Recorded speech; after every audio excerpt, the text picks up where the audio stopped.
Well, hello everyone, and it's always nice to be here. Even if I can't see you, it's just great being here talking about internal medicine. So I was fortunate enough that, the Pass Machine API asked me to give you some updates on things that are going to be coming up for your board exams, what are going to be hot topics and high yield pearls. So, the first thing I actually gravitated to was cardiology. And I just feel like, this year it's going to be the year of CHF. And I want to give you some updates, some pearls, just like it says here. And of course, we got to do some high yield practice questions. So what I want to do is actually start off and give you a little tour of how I feel it's going to be presented. The first thing is going to be, we're talking about some new drugs and new devices for the chronic management of CHF. This is going to lead into some high yield questions about medical management and device management. So, when I put this slide up here, I always start off by saying, number one is when you have a congestive heart failure question, there's going to be two main categories they're going to ask you. What happens for the acute management of CHF and what happens for the chronic management of CHF? And of course, I always say that when you talk about the chronic management of any disease, my favorite M word has to be mortality, especially in CHF. What are the drugs? What are the devices that reduce mortality? When we talk about acute CHF, well, it really focuses it around patients feeling better. And therefore, the main M word is morbidity. And, how do you know what kind of question that's going to be? Well, where is the patient to begin with? Are they hanging out in the emergency department? Are they in the medical ICU? That could be more of the acute management. And of course, in the outpatient setting, that's when we talk more about the chronic management. And even before we even talk about, this chart, let me just say this. Is congestive heart failure a disease? And the answer is not really. It's a manifestation of what? An underlying disease. So you need to know, why are they in heart failure to begin with? And when we talk about the two most common causes of heart failure, it's got to be number one, coronary artery disease. Number two is always going to be hypertension. And of course, underneath there, we'll put broad things like cardiomyopathies, whether it's going to be a hypertrophic, whether it's going to be restrictive, whether it's going to be dilated. And when we talk about dilated cardiomyopathies, there's so many different subtypes. Is it alcoholic induced? Is it going to be peripartum? Is it going to be viruses? Like which viruses? Well, kind of all of them, right? But of course, we always tend to gravitate towards things like SARS-CoV-2, such as Coxsackie B virus. Well, and also let me just throw out there, maybe vitamin deficiencies, like which one? What about thiamine deficiency? So the whole reason why we're going through this is because when you have CHF, you want to know why, and you always want to address the underlying cause. So after cardiomyopathies, I do want to just mention valvular heart disease. So whether it's going to be aortic stenosis, mitral regurgitation, you want to address the underlying cause. So when we talk about, the acute management of CHF over here, we want our patients to feel better. So I put here ECG, right? But when we talk about evaluating someone with acute CHF, and you know how they present, right? On your board exams, it's going to be paroxysmal nocturnal dyspnea. It's going to be on physical exam, an S3, JVP, lower extremity edema, hepatic engorgement. Well, what is going to be the next best test? And of course, even though I put ECG, people are going to yell out, why not a chest x-ray? People are going to yell out, let's get a brain natriuretic peptide or an N-terminal pro-BNP. Let's get an echo. And these are all things that you could definitely order on the board exams.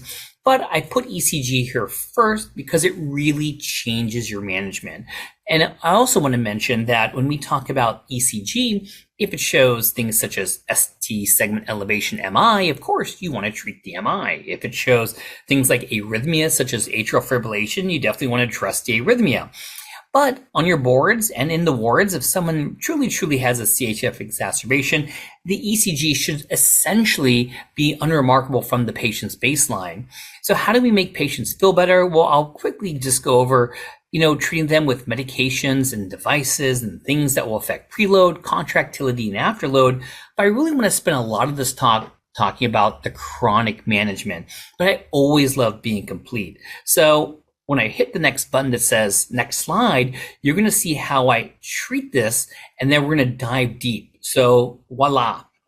So when we talk about let's just finish off, CHF and acute management first. But let me just say a few things when we talk about CHF. Of course, terminology we used to use in the olden days used to be, is it systolic versus diastolic dysfunction? But we don't call it that per se. We now use terminology such as, is it heart failure with reduced ejection fraction, HFrEF? Or is it heart failure with preserved ejection fraction, HFpEF? And those are the terminologies we're going to use. When we talk about the acute management, like I was setting up already, that I wrote down here that how do we treat acute CHF? We like to start off with things that reduce the preload. And how do we reduce that preload? Well, the first two things that jump to mind always have to be loop diuretics. Whether it's going to be our furosemide, whether it's going to be the brand name Lasix or Demnex or Bumex, we want to use loop diuretics. Of course, sometimes we could think about giving nitrates. And when we think about nitrates, we're mainly focusing on nitroglycerine, but quite commonly it doesn't come to that. Usually going to be just using loop diuretics up front. Notice the third one, I put no morphine. For acute CHF, we don't use morphine because of the side effects such as respiratory depression.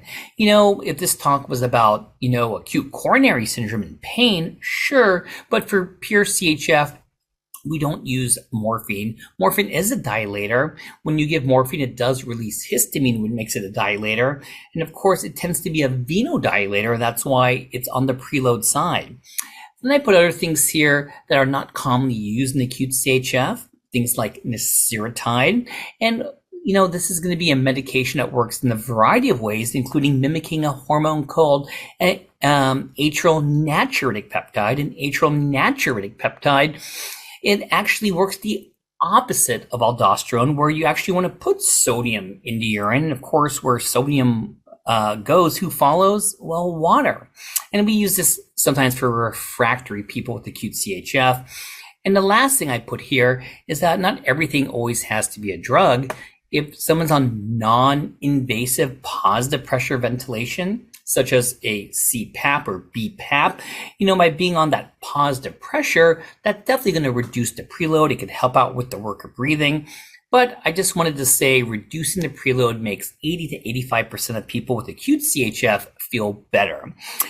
And if they don't feel better, they may move over to contractility agents. The main ones we use are probably going to be in a medical ICU setting, such as dobutamine, which is going to be a beta-1 agonist, or we use things like milrinone, and these things are pure contractility agents. And like I said, those two are going to be as continuous drips. Even though digoxin is up there, we don't really use that as often in the acute setting of CHF for a variety of reasons, whether it's going to be the narrow therapeutic index, always wondering what is the potassium, what is the serum creatinine. So if we do add things like dobutamine and milrinone, another, I would say 10 to 15% will feel better. If they don't, we move over to afterload reduction. I put some examples there, but a classic example are things like ACE inhibitors. And when we want to treat acute CHF, we do start with preload and we move our way through contractility and afterload. We don't start with afterload first because you're really going to drop that blood pressure and you may not got a chance to reduce the preload. But the thought process is when you finally make it to afterload, anytime you reduce the afterload, that's going to make contractility improved. And you do want that. And anytime contractility is improving and going up, that's going to reduce the preload. So they all seem to work together. And now this is just a quick run through acute CHF. But what I want to spend the most time with during this talk is talking about the chronic management. And when we talk about the chronic management of CHF, I put them into two broad categories, drugs and devices. And before I used to say, hey, you just got to memorize those drugs that reduce mortality and just memorize those devices. But things have changed. And one thing that has changed is that, we have now come up with medications that not only are categorized for what we call HFrEF, which is the formerly known as systolic, but they're also approved for HFpEF, which is when we think about that diastolic dysfunction. And more importantly than thinking about, is it for HFrEF or HFpEF? Almost all of these medications are going to be, FDA approved for both. And when we think about how do we treat chronic CHF, it's not just about memorizing, but really thinking about something called GDTM, which stands for goal-directed medical therapy. And we're going to spend a lot of time talking about that to say what are going to be what we call the pillars of management with CHF. And not only is this going to help us manage our patients on the wards, but it'll help us on board exams to realize, well, what are we going to pick next in the management of these patients? So I did list a lot of drugs out here that are drugs that reduce mortality, but I'm going to show you how things changed and how it led to GDDM, goal-directed medical therapy, when we talk about CHF. Now, when we talk about devices, I wrote down 3 devices that clearly have mortality benefit in CHF. And we had to memorize the kind of the criteria to use these devices in CHF. But the 3 devices are an ICD, intracardiac defibrillator, and we could use that interchangeably with the word AICD, which is automated intracardiac defibrillator. The second one is cardiac resynchronization therapy, sometimes called biventricular pacing. And the third one is an LVAD, left ventricular assist device. And I'm not talking about the LVAD that we used in the acute settings, such as an intra-aortic balloon pump or an Impella device. I'm talking more of a permanent device that we use for destination therapy. And these are the 3 devices that have mortality benefit. But there are other devices that have come out that are FDA approved to make patients feel better who may not qualify for some of these devices. And I want to take the time to talk about it. So this is the broader picture of CHF. What was the summary of the first part of this talk is that you need to realize that CHF is not a disease. It's a manifestation of an underlying disease. 2 most common causes are CAD and hypertension. You want to know if it's acute or chronic. I put down kind of my algorithm for acute, starting with preload, then going to contractility and afterload. And then when it's chronic, you really do want to focus on the word mortality, but it goes beyond just memorizing. And we're going to talk about drugs and talk about goal-directed medical therapy. And we're going to talk about devices that also reduce mortality and what are some new ones out there. So with that being said, things have updated. So over the last couple of years, they've really been focusing on, what we used to call diastolic dysfunction. We now call it heart failure with preserved ejection fraction. So a couple of things I think are so important for the boards is that when you want to give this diagnosis of HFpEF, the patients without signs and symptoms of heart failure, but only have evidence of diastolic dysfunction on an echo, do not meet the criteria for HFpEF. It's very important. They need to have signs and symptoms. So if we do have HFpEF, we do give that diagnosis. What are the goals of therapy? Well, number 1 is to reduce symptoms to make them feel better. Number 2 is to increase their functional class. Maybe they can go from a class 3 to a class 2. The third thing is reducing the risk of hospital admissions, because we know that hospital admissions take a toll on patients with heart failure. We want to avoid them going to the hospital. And it's important to try to reduce cardiovascular related mortality. That's going to be very important. Of course, that's always the goal, to try to reduce mortality. And there are going to be medications that are part of that GDM, goal-directed medical therapy, to do that. So when we talk about HFpEF, the preserved ejection fraction, there were drugs that got the FDA approval for specifically HFpEF, but as time went on, we realized they're approved for both reduced and preserved ejection fractions. But initially, we really felt that SGLT2 inhibitors, and we'll talk a lot about those today, and MIRAs, mineralocorticoid receptor antagonists, were first-line therapies for symptomatic, I put that in bolded red, patients with HFpEF. And these patients tend to have an elevated brain natriuretic peptide. And this was based upon clinical trials stating that SGLT2 inhibitors and MIRAs reduced the risk of hospitalization in these patients. So that was the first thing. The second thing was that, the FDA had a broader indication for a medication called sacubitril valsartan, which is that combination of a acyliprin inhibitor and an ARB, and it got the approval for both preserved ejection fraction and reduced ejection fraction. And this is based upon primary and secondary endpoints of the classic Paragon HF trial. So, it was interesting that we got medications approved for preserved ejection fraction, CHF, SGL2 inhibitors, MIRAs, and of course, when we talk about the brand name Entresto, but now we realize they're actually FDA approved for both. And everything I just mentioned are really going to be the core parts of goal-directed medical therapy, which is this slide. So when we talk about how do we manage patients or how do I evaluate through a CHF question, the first thing I think about for medical management is, are they on the 4 pillars? So when we talk about the 4 pillars, I put them in each of the corners. There are beta blockers, there are renin-angiotensin system or angiotensin receptor naciliprin inhibition medications. There are SGL2 inhibitors and mineralocorticoid receptor antagonists. We didn't mention those previously, but those are going to be the 4 pillars. A couple of things I wanted to mention about, beta blockers is that the ones that got FDA approval for reduction in mortality are carvedilol, which goes by the brand name Coreg. Of course, there is metoprolol succinate. And what I put underneath there is the word long-acting. And I think that's going to be very important because you have to use the long-acting one if you wanted to mimic the trials that show that's going to give you mortality benefit. And the last beta blocker that is not commonly used, but it does have data for mortality reduction, is bisoprolol. So that's going to be the last one. So on your questions for the boards, they may use any one of these 3 beta blockers over here. Of course, beta blockers had oodles of data in regards to, systolic dysfunction, reduced ejection fraction, but there is benefits for both. Why? Being tachycardic is not good. When you're tachycardic, you're not going to be able to perfuse the coronaries as well. You don't get enough time to relax. So it's good to control the heart rate, and beta blockers are definitely a pillar.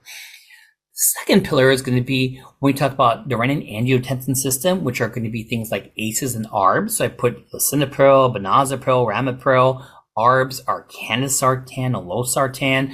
And of course, the big one is going to be when we talk about a angiotensin receptor naciliprin inhibitor, which is sacubitril and valsartan, which goes by the brand name Entresto.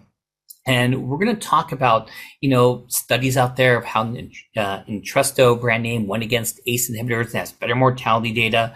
But yes, this will all encompass another pillar, and based upon, insurance and medication and vignette and side effect profile, they need to be on either a RAS or a angiotensin 2 receptor naciliprin inhibitor if possible. The third pillar is a sodium glucose linked transport 2 inhibitor, and we'll dive deep into these in 1 second. These were medications initially used solely for diabetes, but now they're used for CHF, whether you have diabetes or not. It's used for CHF, whether it's going to be reduced ejection fraction or preserved ejection fraction. I listed some of those medications out there. And the fourth pillar is going to be mineralocorticoid receptor antagonists. Of course, 2 that jump to mind are always going to be things like spironolactone or eplerenone. And probably of all the pillars, this one is used the least, but it's very important. So when you look at the middle of how I think about the 4 pillars, you want to initiate these medications during a hospitalization. During the outpatient setting, you want to optimize these medications. And of course, at some point, you need to reassess.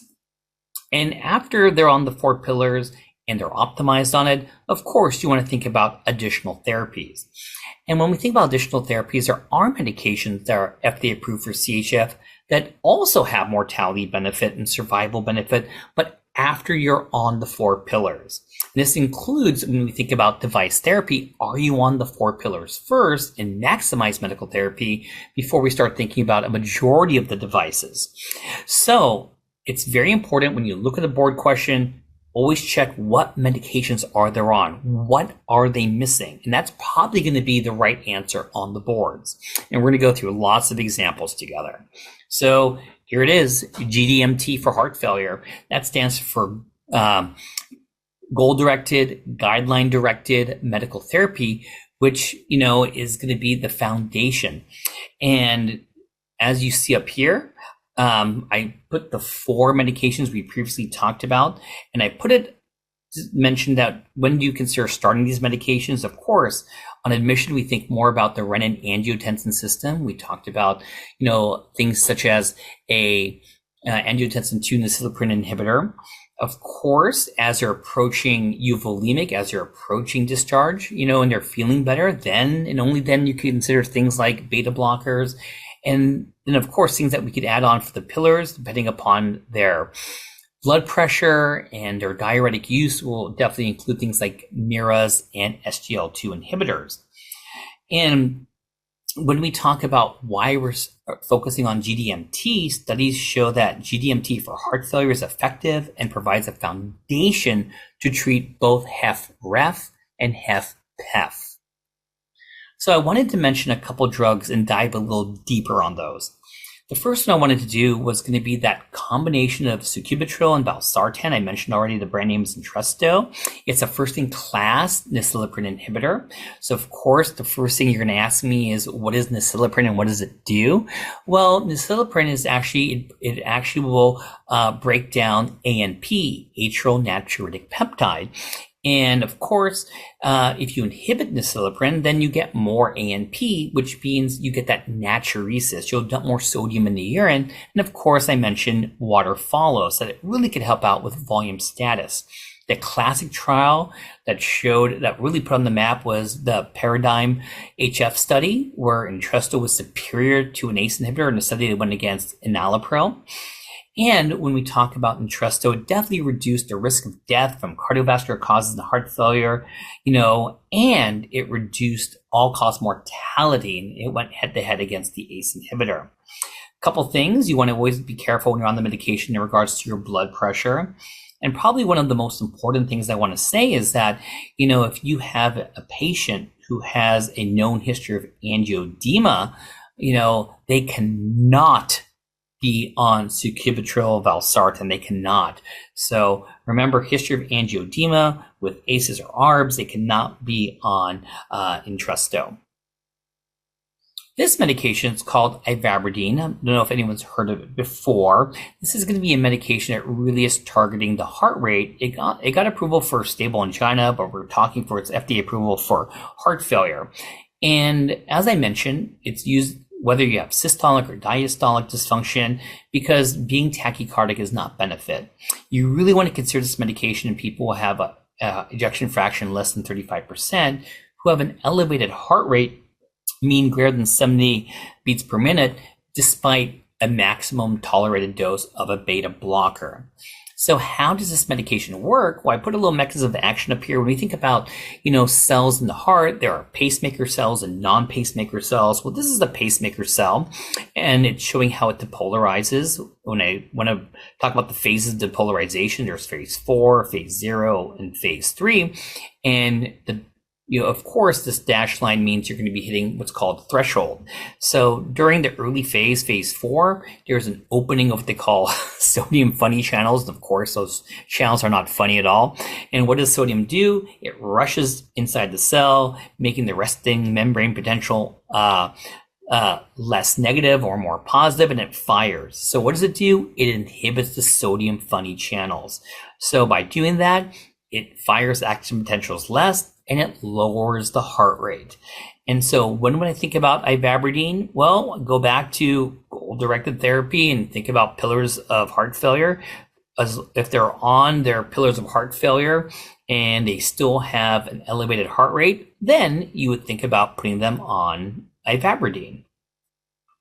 I put this here, this next one, which is isosorbide dinitrite hydralazine. It's been around for a super long time, but I think sometimes people forget, including myself, when do we use it? So guidelines recommend the addition of isosorbide dinitrite hydralazine combo in African American patients, New York Heart Class 3 to 4, and these individuals remain symptomatic despite maximum doses of goal-directed medical therapy, beta blocker, ACE, ARB, whether it's Entresto, SGL2 inhibitors, and aldosterone. So when do I use them? Well, I'm going to go back all the way over here once again and say once they're on the 4 pillars, according to studies, if they're going to be African American and they're still having symptoms, then you can consider using this medication. It's also used in individuals with heart failure who cannot tolerate ACEs or ARBs, especially because they have chronic kidney disease. A couple things that when we use this medication, it's given 3 times a day. So it's using the shorter acting dinitrate, and hydralazine is also 3 times a day. So if you try to switch it for isosorbide mononitrate, you're just not copying the study. So you may not get the mortality reduction. So it's not easy to use. And another thing I wanted to mention, my last bullet point, is that this is probably one of the only medications that we're using based upon race. So definitely there are more studies trying to reevaluate recommendations of just using the medication only based upon race. So another medication to think about is going to be a medication called vericiguat. And it kind of sounds like it rhymes with another medication we use for, pulmonary hypertension secondary to chronic thromboembolic disease called riociguat.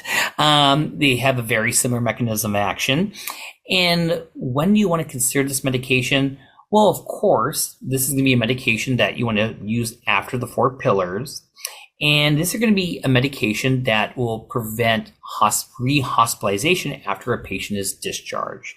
So if a patient is still getting hospitalized after being on the 4 pillars, then you could consider adding this medication. It stimulates an enzyme called soluble guanylate cyclase. This is in blood vessels, which causes them to relax. And if blood vessels are relaxing, well, especially if they're going to be on the arterial side, it's going to help out reduce the afterload, which makes the heart pump blood out easier. And the key thing is that it got the approval to reduce the risk of cardiovascular death and heart failure hospitalization following a hospitalization, especially if these patients need to get discharged and they might end up being on IV loop diuretics. This may be the drug for them. So once again, think about the 4 pillars. If they're still having a lot of hospitalizations, this may be a medication to prevent those rehospitalizations.